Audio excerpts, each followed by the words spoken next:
इसके बाद महापराक्रमी दैत्य शूल परशु पाटशों से भय से व्याकुल चित्त वाले देवताओं पर प्रहार करने लगी। तब दैत्यों के आयुधों से छिन्न भिन्न शरीर वाले इंद्र सहित सभी देवता भय से व्याकुल चित्त हो उठे और रण से भागने लगे।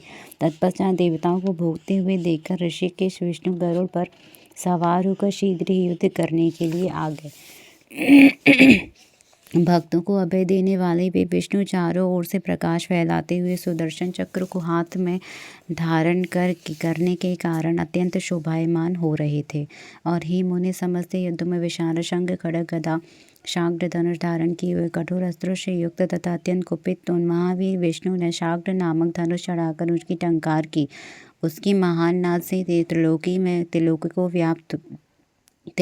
व्याप्त हो गई। क्रोध से भरे हुए भगवान विष्णु ने धनुष से छोड़े हुए बाणों के द्वारा करोड़ों दैत्यों के सिर काट डाले। उस समय अरुण के छोटे भाई गरुड़ के पंखों की वायु के वेग से पीड़ित हुए दैत्य आकाश में पवन प्रेरित बादलों के समान चक्कर काटने लगे। तब दैत्यों को गरुड़ के पंखों की आंधी से पीड़ित देखकर देवताओं में भय उत्पन्न करने वाले महादैत्य जलंधर ने अत्यधिक क्रोध किया। उन्हें दैत्यों को मर्दित करता हुआ देखकर फड़कते हुए ओठों वाला वह जलंधर विष्णु से युद्ध करने के लिए वेग पूर्वक आ गया। उस दैत्यपति ने देवताओं तथा असुरों को भय उत्पन्न करने वाला महानाद किया। उससे सुनने वालों के कान विदीर्ण हो गए। दैत्य जलंधर के महाभयंकर नाद से सारा जगत व्याप्त हो गया और कांप उठा।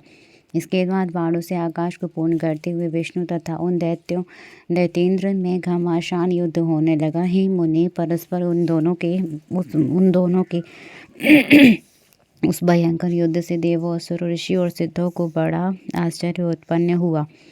ऋषियों, विष्णु ने दैत्य की छाती में एक बाण से प्रहार करते हुए बाण समूहों से उसकी ध्वज, छत्र, धनुष, बाणों को काट दिया। इसी बीच उस दैत्य ने बड़ी शीघ्रता से हाथ में गदा लेकर उछलकर उस गदा से गरुड़ के सिर पर प्रहार करके उसे पृथ्वी पर गिरा दिया। फड़कते ओठों वाले उस दैत्य ने कुपित होकर अपने चमचमाते हुए तीक्ष्ण शूल से भगवान विष्णु की छाती पर भी प्रहार किया।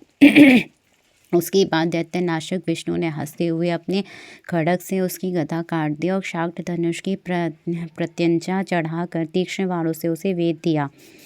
इस प्रकार देवताओं के शत्रुओं का वध करने वाले विष्णु क्रोध से भरकर अत्यंत तीक्ष्ण तथा भयदायक बाण से जलंधर दैत्य पर शीघ्रता से प्रहार करने लगे। तब महाबली दैत्य ने उसके बाण को आया हुआ देखकर अपनी बाण से उसे काट कर बड़ी शीघ्रता से विष्णु की छाती पर प्रहार किया। महाबाहु वीर विष्णु भी असुर के द्वारा छोड़े गए उस बाण के तिल के समान काट कर गर्जन करने लगे। फिर क्रोध से कांपते हुए विष्णु ने जब दूसरा बाण धनुष पर रखा, तभी महाबली उस दैत्य ने अपनी बाण से उस बाण को काट डाला।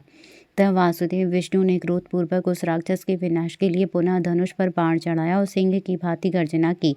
बलशाली दैत्येंद्र जलंधर ने भी क्रोध से अपने होठों को काटते हुए अपनी बाण से विष्णु के उस शाग्र नामक धनुष को काट डाला। इसके बाद देवताओं को भय देने वाले उग्र पराक्रम वाला वह महावीर वह दक्ष तीक्ष्ण बाणों से मधुसूदन पर प्रहार करने लगा। तब कटे हुए धनुष वाले लोक रक्षक भगवान विष्णु ने जलंधर के विनाश के लिए अपनी विशाल गदा चलाई।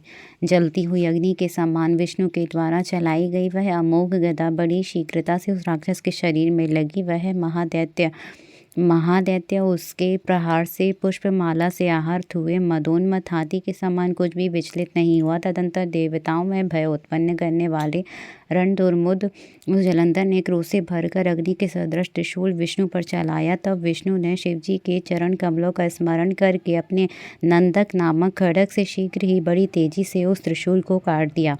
त्रिशूल के कट जाने पर उस दैत्य ने सहसा उछलकर शीघ्रता पूर्वक आकर अपनी दृढ़ मुष्टि से विष्णु की छाती पर प्रहार किया।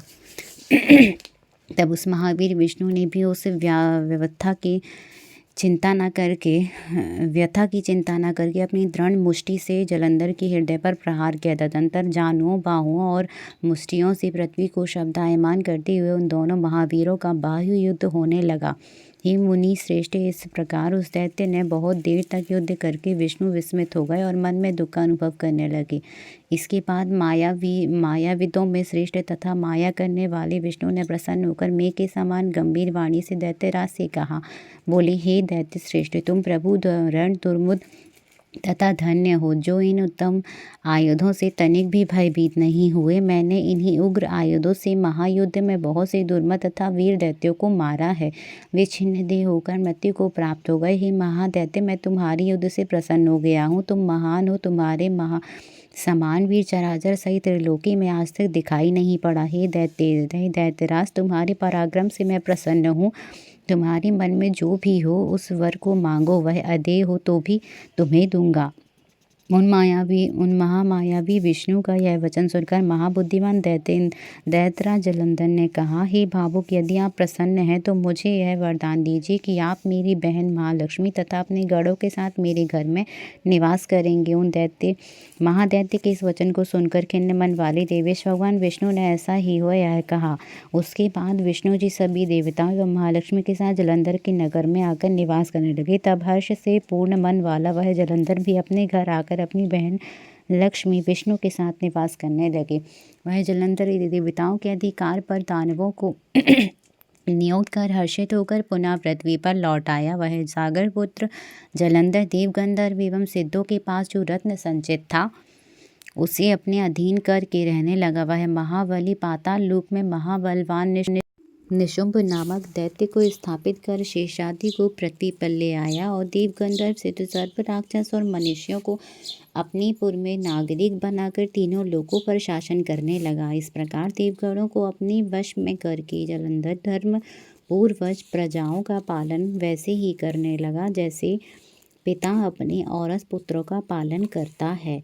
उसके धर्म पूर्वक राज्य का शासन करते रहने पर भी कोई रोगी दुखी दुर्लभ दीन नहीं दिखाई पड़ता था। जय जय श्री शिव महापुराणी 17वें अध्याय की जय हो। हर हर महादेव, हर हर महादेव, हर हर Mahadev. Subscribe the channel for Shiv Mahapuran. Har Har Mahadev, Har Har Mahadev, Har Har Mahadev.